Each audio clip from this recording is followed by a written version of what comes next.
그날 아침 난 학교에 아주 많이 늦었다. 그래서 꾸중을 들을까봐 무척 겁이 났다. 게다가 아멜 선생님이 분사에 대해 물어보겠다고 말씀하셨는데 난 분사에 대해 아무것도 몰랐다. 순간 나는 수업 빼먹고 산으로 놀러 갈까? 하는 생각이 들었다. 날씨는 맑고 따뜻했다. 산에선 티티새가 지저귀고 제재소 뒤에 펼쳐진 르페르 벌판에선 프로시아 병사들이 훈련하는 소리가 들려왔다. 이런 것들이 모두 분사의 규칙보다 더 내 마음을 끌어당겼다. 그러나 용케도 난 그 유혹들을 뿌리치고 학교를 향해 달려갔다.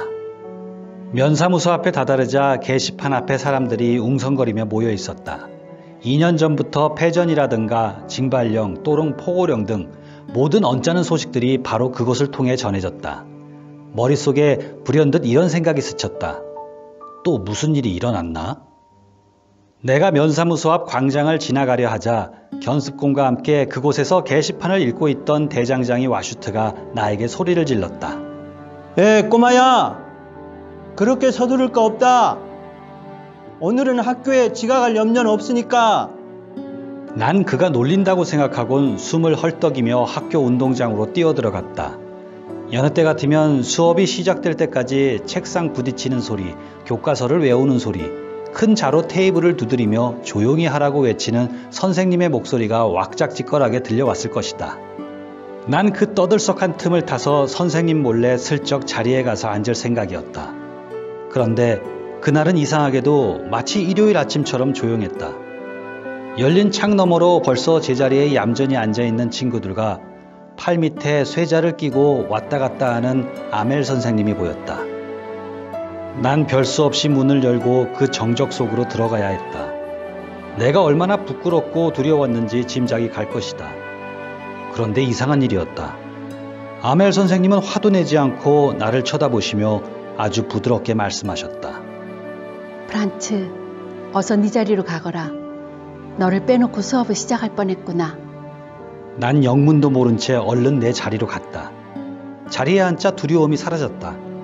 그제야 우리 선생님의 모습이 여느 때와 다르다는 것을 알아챘다.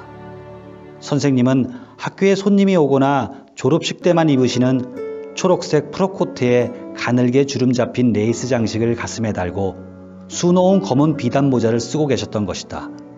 뿐만 아니라 교실 전체에 알 수 없는 고요와 엄숙함이 감돌고 있었다. 그 중에서도 특히 나를 놀라게 한 것은 언제나 비어있던 교실 뒤편 의자에 마을 사람들이 조용히 앉아있는 것이었다. 모자를 쓴 오젤 영감님, 예전 읍장과 집배원 아저씨, 그리고 또 다른 마을 사람들이 앉아있었다. 그들의 표정은 모두 슬퍼 보였다. 오젤 영감님은 커다란 안경을 쓴 채 무릎 위에 올려놓은 달아빠진 문법책을 들여다보고 있었다. 이러한 낯선 분위기에 놀라고 있는 사이에 아멜 선생님이 교단으로 올라가서 조금 전 내게 말한 것처럼 부드럽고 엄숙한 목소리로 말씀하셨다. 여러분, 오늘이 내가 여러분을 가르치는 마지막 수업 시간입니다. 알자스와 로렌 지방의 학교에서는 독일어만 가르치라는 지시가 내려왔습니다. 내일은 새로운 선생님이 오실 겁니다. 그러니 오늘은 여러분과 내게 마지막 프랑스어 수업입니다. 아무쪼록 열심히 들어주기 바랍니다. 그 말에 난 몹시 당황했다. 맙소사, 면사무소 앞 게시판에 붙어있던 게 이 내용이었구나. 나의 마지막 프랑스어 수업. 그러나 난 아직도 프랑스어를 제대로 쓸 줄 몰랐다. 그래, 이제 프랑스어를 배울 수 없구나. 난 그동안 시간을 헛되이 보낸 것과 새 둥지를 찾아 돌아다니던 일, 자르강에서 썰매를 타느라 수업을 빼먹은 일 등을 떠올리며 얼마나 후회했는지 모른다. 조금 전까지만 해도 그렇게 따분하고 지겹게 느껴지던 문법책과 역사책 등이 이제는 헤어지기 섭섭한 오랜 친구처럼 정겹게 느껴졌다. 아멜 선생님에 대해서도 마찬가지였다. 이제 선생님이 떠나시면 다신 뵙지 못한다는 생각이 들자 벌받은 일과 자로 얻어맞은 일도 까맣게 잊었다. 가여운 선생님, 이 마지막 수업을 위해 선생님은 예복을 입고 오셨던 것이다. 그제야 마을 노인들이 교실 뒤쪽에 앉아있는 이유를 알 수 있었다. 그들 역시 이 학교에 자주 오지 못한 것을 후회하는 듯했다. 또한 40년 동안 꾸준히 프랑스어를 가르친 선생님에게 경의를 표하고 이제 사라져가는 조국에 대해 의무를 다하려는 것 같았다. 그런 생각에 잠겨 있을 때 내 이름을 부르는 소리가 들렸다. 내가 외워야 할 차례였던 것이다. 그 유명한 군사규칙을 크고 분명하게 하나도 틀리지 않고 처음부터 끝까지 외울 수 있다면 얼마나 좋을까. 그러나 난 첫 마디부터 꽉 막힌 채 고개를 들지 못하고 몸을 흔들면서 있었다. 그러자 아멜 선생님의 말씀이 들려왔다. 프란츠, 널 꾸짖지는 않겠어. 너는 이미 충분히 벌을 받은 셈이야. 그래서 이렇게 된 거지. 우리는 늘 이렇게 생각했어. 시간은 충분해. 내일 배우면 돼. 라고. 그런데 그 결과는 네가 보는 것과 같아. 언제나 교육을 내일로 미뤄온 것이 우리의 커다란 불행이었어. 이제 그들은 우리에게 이렇게 말하겠지. 뭐요? 당신의 말을 읽고 쓸 줄도 모르면서 프랑스 사람이라고 할 수 있어요? 프란츠, 이런 결과가 온 것이 네 탓은 아니란다. 우리 모두 반성해야 할 일이지. 부모님들도 너희를 교육시키는데 열의가 부족했어. 몇 푼 더 벌기 위해 밭이나 공장으로 보내려 했으니까. 선생님은 잘못한 게 없었을까? 공부시키는 대신 화단에 물 주는 일을 시켰고, 송어 낚시를 가고 싶으면 서슴지 않고 너희들의 결석을 허락했으니. 이어 아멜 선생님은 프랑스어에 대해 이런저런 말씀을 하셨다. 프랑스어는 이 세상에서 가장 아름다운 언어이며 가장 분명하고 훌륭한 언어라는 것. 한민족이 노예로 전락했을 때라도 그 언어만 지키고 있으면 감옥의 열쇠를 쥐고 있는 것과 마찬가지라고. 그리고 선생님은 문법책을 들고 우리가 배워야 할 부분을 읽으셨다. 난 나의 이해력에 놀라지 않을 수 없었다. 선생님의 말씀이 그렇게 쉬울 수가 없었다. 하긴 그처럼 정신 차리고 귀를 기울여 본 적이 없었고 선생님 또한 그처럼 정성스럽게 설명하신 적이 없었다. 선생님은 마치 떠나시기 전에 자신이 가지고 있는 모든 지식을 우리에게 가르쳐 주시려는 듯 했다. 문법 시간이 끝나고 글쓰기 시간이 되었다. 그날 아멜 선생님은 새로운 교본을 만들어 오셨는데 거기에는 아름다운 글씨체로 프랑스 알자스라고 쓰여 있었다. 그것은 우리의 책상 위에 매달려 마치 깃발처럼 교실 가득히 휘날렸다. 그때 모두들 얼마나 열중하고 얼마나 조용했는지 오직 종이 위에 펜이 움직이는 소리만 들렸다.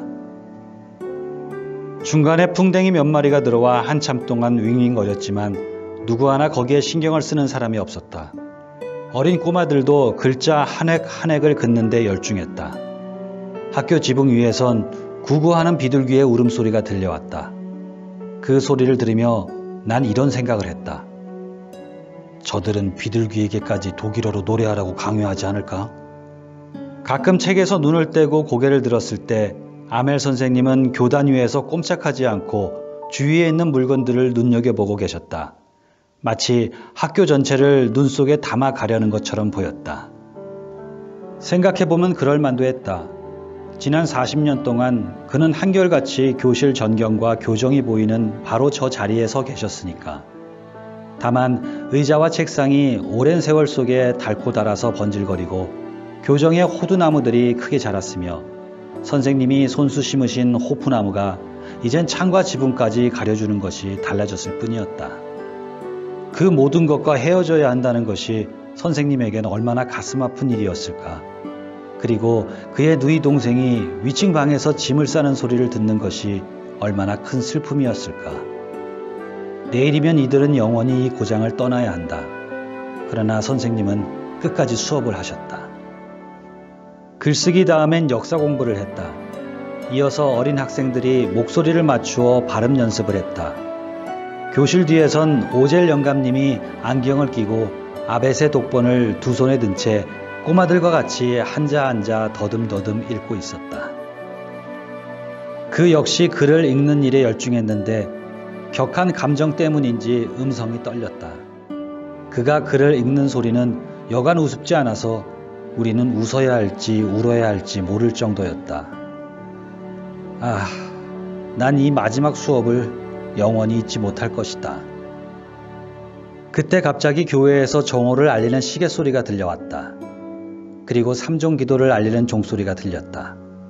그와 동시에 훈련에서 돌아오는 프로시아 병사들의 나팔 소리가 창 밑에서 울렸다.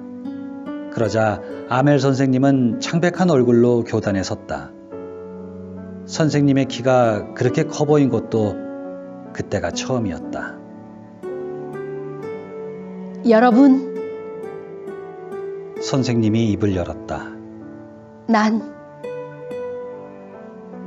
그는 말문이 막혀 더 이상 말을 잇지 못했다.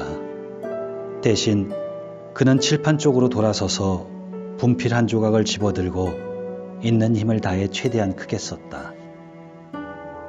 프랑스 만세. 그런 다음 벽에 머리를 기댄 채 꼼짝하지 않고 서 있었다. 그런 뒤 그는 말없이 우리에게 손짓을 했다. 이제 다 끝났다. 모두 돌아가거라. 서정 작가로 잘 알려진 알퐁스 도데의 마지막 수업이었습니다.